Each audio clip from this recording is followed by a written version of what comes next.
All right, let's see if we can see the beach. It is dusk and windy.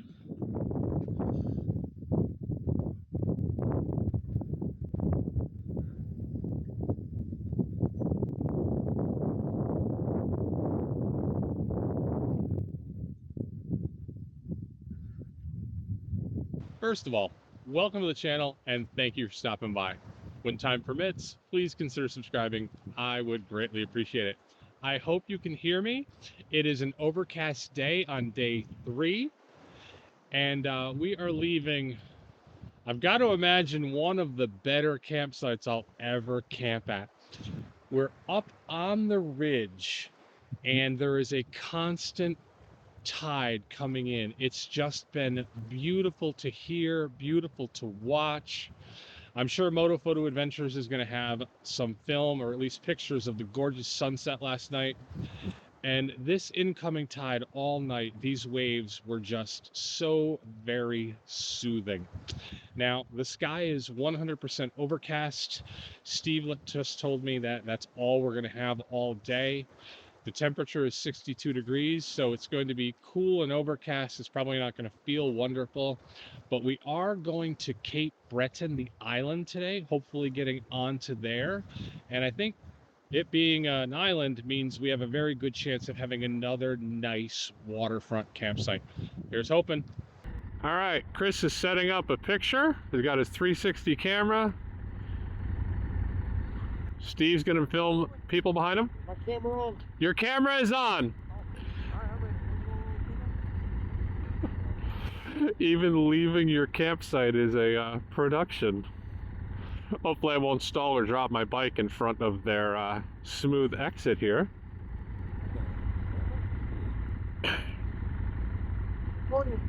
He's recording. I guess we get to leave now. 1, 2.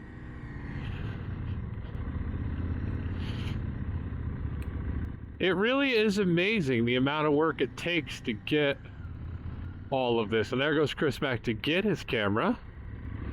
But for us that are viewing their videos, you get the nice cinematic, some nice Canadians, including a Gixxer camper.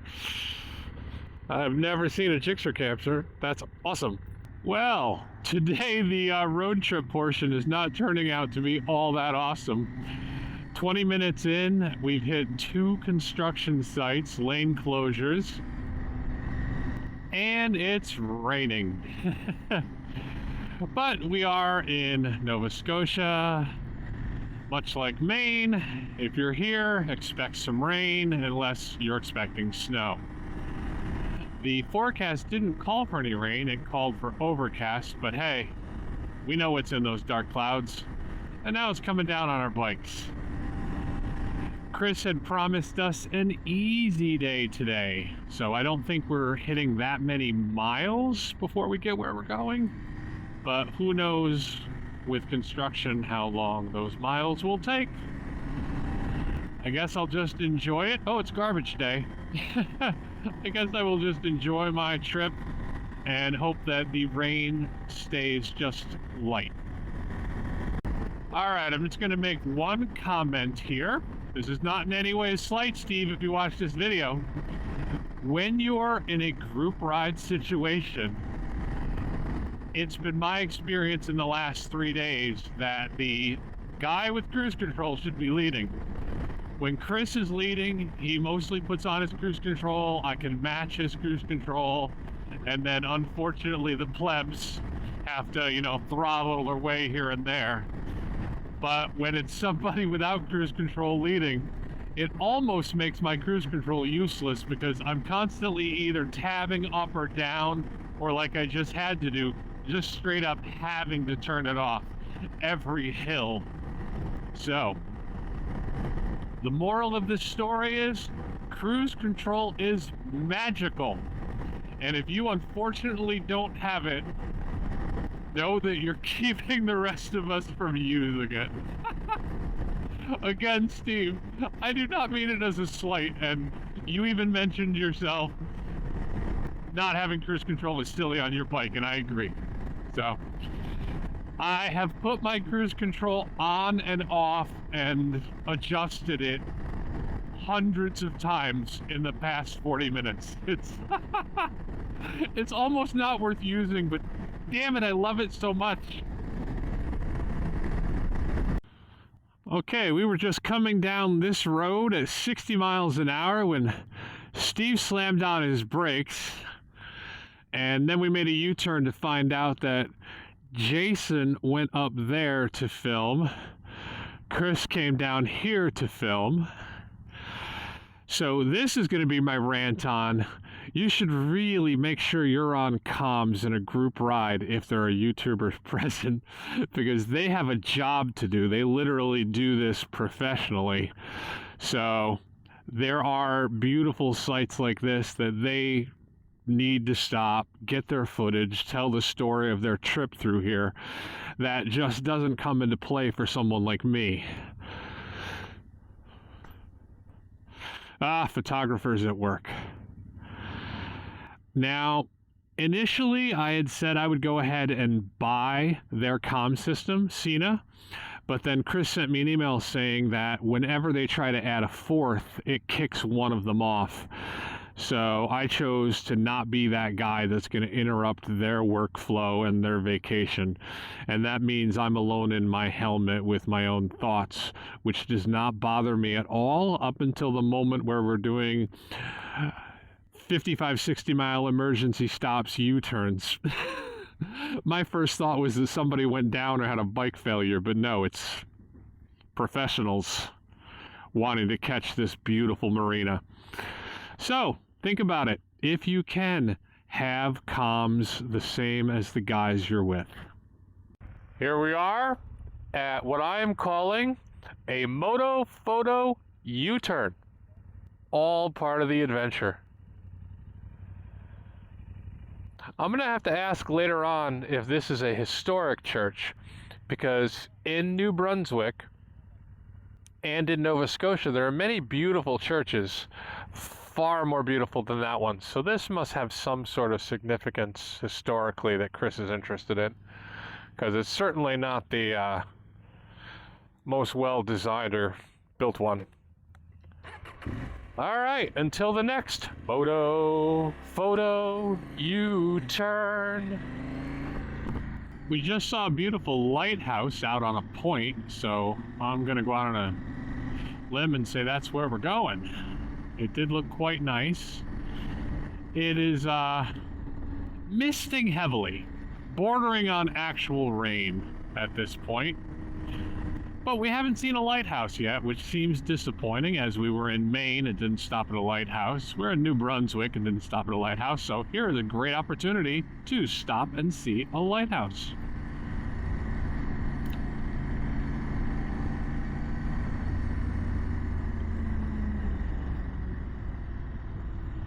I will say this about this part of Canada. Ice cream everywhere. I just love it. You can't pull into a town without there being an ice cream shop. I fully support ice cream being readily available. Okay, I'm not gonna lie, this was a little bit bigger at a distance.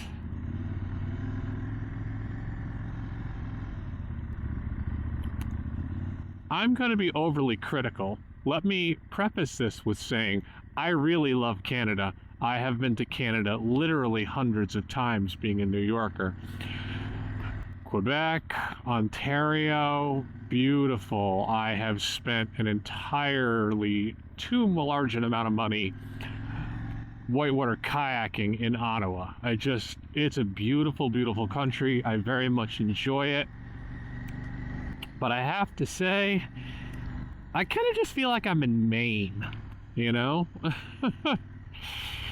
I don't know entirely that you need to venture up here if you've been to Maine.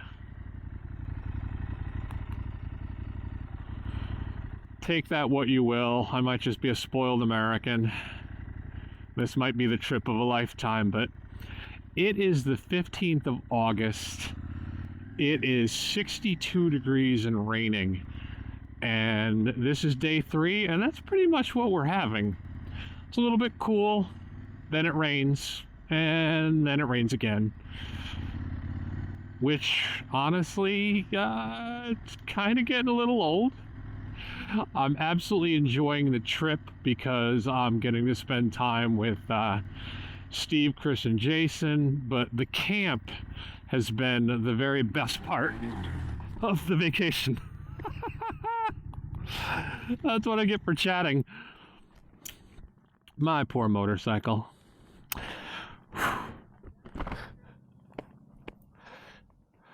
I'm sitting here chatting away.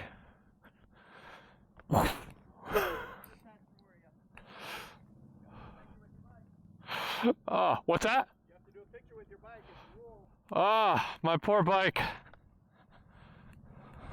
your right foot up on the seat. What's that? Put your right foot up on the seat, Captain Morgan style.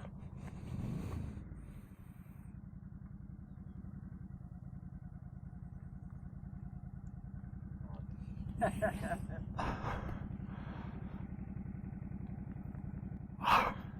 is this recording? You want to record a video bit? Yeah, I want to see if I can actually pick this up. Before you do, Jason's going to record it.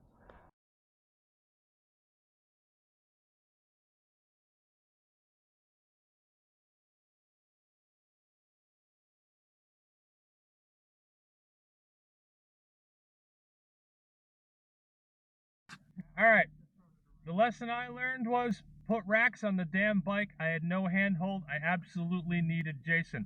But now Jason's bike isn't working and it's not his kickstand, so probably his neutral safety. Let's go find out. As you can see, Jason is running, or maybe here. It was indeed his neutral safety switch, so I'm actually glad I knew what the problem was after he was so kind to lift my motorcycle with me. I took his bike apart and I left it that way, so now poor Jason has to do it himself. If you want to see the surgery, head over to Moto Photo Adventures, and I'm sure Jason will leave this part in. Okay, so everybody is running and working. Hopefully there will not be any more adversity today. We already have me dropping my bike and Jason's bike letting him down. Chris has an Aprilia, it's running great. Africa Twin's running well. Let's see how this goes. Kind of embarrassing to fall right there. Not exactly difficult off-road, not exactly terrain that should have left me with a problem, but oh well, it happens. I'm just grateful my bike is starting. Hopefully on to lunch. Well, there's no calling it misting anymore. It is absolutely raining on us. Who could have thought that a little trip to a lighthouse could lead to one dropped bike and one bike not starting? But hey, we did give Chris time to actually get the drone up, and I'm sure there's going to be excellent footage of that harbor from his drone. And it looked like Chris asked Steve to catch most of the difficulty Jason and I were facing with his bike. Hey, content, right? Even if we have to suffer to create it. Let me tell you, this rain is chilly. Holy shoot. It's still 62 degrees, but this rain feels much colder than the misting. Oof. Poor ladies. I believe we are going to look for some lunch. My phone says it's 10:26, or my bike says it's 10:26, making it 11:26 local time, so we're getting towards lunchtime. The only place we passed for food so far was wood-fired pizza, which sounds great until we saw that it was outdoor seating only, and this is not outdoor seating weather. So on to, I believe, Georgeville was 11 kilometers, and then Cape Georgetown, I believe, was 23. I'm sure one of those will have some place to top off our tanks. I need to top off the water we've been using for cooking because I'm just about out, and hopefully top off us. Wow, that was a fantastic lunch. Steve was the only one that ate healthy, but we all enjoyed our food. Nice sidewalk seating. Met one guy, the V-Strom is from Maine. The classic Kawasaki Versys is from Vermont. Another small town here in Antigonish. I have no idea what Antigonish means, or I mean, it does sound kind of Scottish, and we're in a Scottish area of their country, but Antigonish, nice little town to stop in for lunch. Back on the road, I think Chris said 70 miles or so to where we're going. And man, it's been a lazy day. We really haven't made it that far, but just tired. Probably the gray skies have a lot to do with it. It's the most sun we've had all day. Jason and I are both out of fuel for our stoves. Chris says he has 2. I was hoping we could stop at the Walmart because we could get fuel there 2.8 kilometers away, which is what, 600 feet? Okay. More like a mile and change, but still. It would be close. I hate not having fuel. I mean, I don't even cook that much, but when we've been getting to campsites, absolutely none of us want to go out and grab food. It's just, we're tired. It's been all day. So it has been nice to just throw something on and cook. But we'll see what happens. All right, onward, 70 miles. I can do this without falling asleep. Well, Chris brought us into the Walmart. I got 2 cans of fuel, and Steve stayed here by the bikes, and he just told me he got a contact high. So I have no idea what the legality of that is here, but it's certainly okay to have out in the open. Take a look at this. This man knows how to get on his bike. If I tried to do that, I would fall. Just straight up, I would hook my leg on my bag, and the next thing you know, I would be on the ground.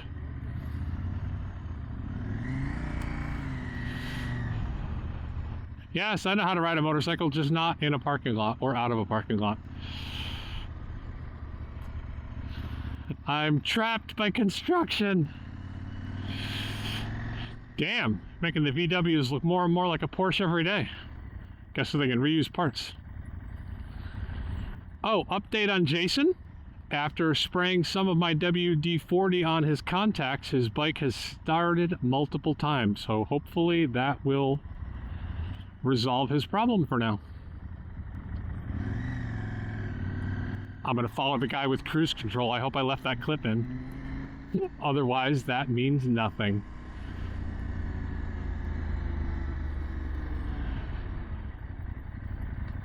All right, I'm not sure if you can hear me. It's very breezy out here, but take a look at that sky. Hey, take a look at that bay. We finally have some weather turning our way.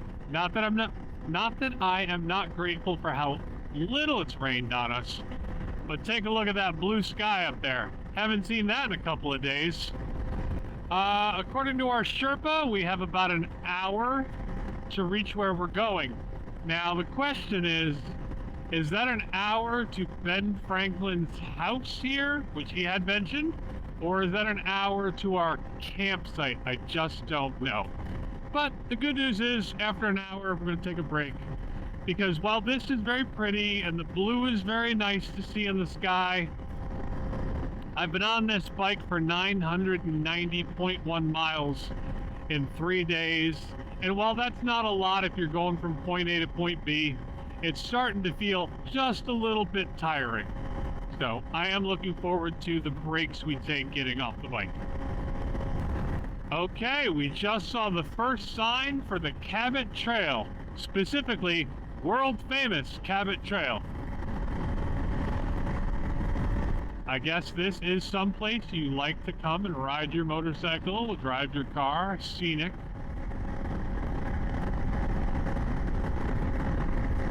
Fleur de Lis Trail. Interesting. Sun is still shining.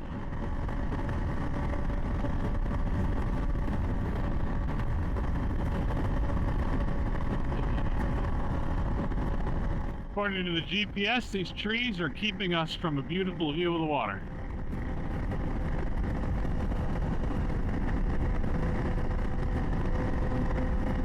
Hey, trikes, two wheels, they're bikers. We're all in for a world of hurt if either we or a car make a mistake.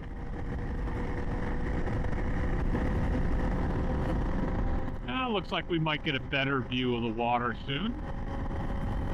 I have to tell you, I was ready to fall asleep. The boredom was killing me, just being drizzled on and then just plain gray afterwards.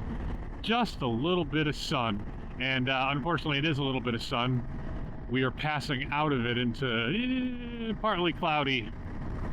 But yeah, just a little bit of sun when you've been riding for hours just improves your mood. It improved my energy level.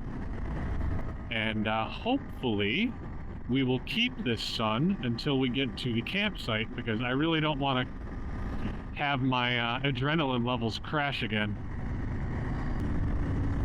And here we are, our destination. So after 1,000.7 miles, welcome to Cape Breton, which is our destination to begin the actual adventure. At this point, it's just been the ride to it.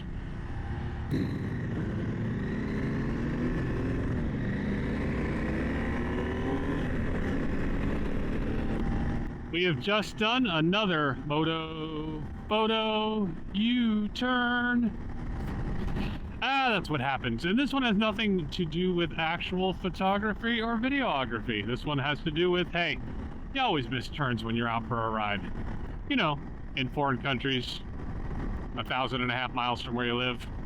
Chris is still doing an awesome job. I think we've probably missed our road twice in countless turns over 3 days. Missing 2 roads, it's better than I do in an afternoon. All right, Chris has not led us astray. He's led us to a beautiful forested campground. Thank you, Chris. We appreciate it. Cheers. It is unfortunately not quite as elegant as the ocean front we had last night, but it will do just fine. Frank, I just don't want you to get bored with the same thing over and over again, because tomorrow is terrible. Be on the ocean front. It's terrible to have ocean front constantly. My personal recommendation is your own thermocell. And my personal recommendation is place your tent next to Chris. He doesn't snore. Or next to Jason. He barely ever snores. But don't place it next to Steve. The bear. Steve is of the family line where people thought Bigfoot was out in the woods. They saw a big man walking through the woods, and then they heard the growling. And that's just Steve going to sleep. And I'm right next to Steve. Somebody heard Steve going to sleep all night. This coming from the guy that's got a sleeping pad that sounds like he's sleeping on Rice Krispies. It does. I crinkle all night long. All night long. Listen, the other day he rolled over 8 times in a row. You've got to get comfortable, and if it crinkles, crinkles happen. That's a new T-shirt. Crinkles happen. Crinkles All happen. I know is you've rolled a lot when you go to bed with the zipper on your sleeping bag on this side, and you wake up and it's on that side. Unless And that was not me. Unless you're like Jason and I. With our sleeping system, your zipper doesn't flip. That's true. Ah, they have fancy sleeping bags that we don't have. We Well, got I almost. Big Agnes. Almost set up my hammock. We have trees now. Yes. We could totally hammock if you wanted to. Look at that. It's a little late. The for ocean did not come with trees. that. No. All right, if you stuck around, goodbye. Someone's cooking. I don't know who, but I think it's macaroni and chicken. Mm-hmm. Correct. Macaroni and chicken. Take care.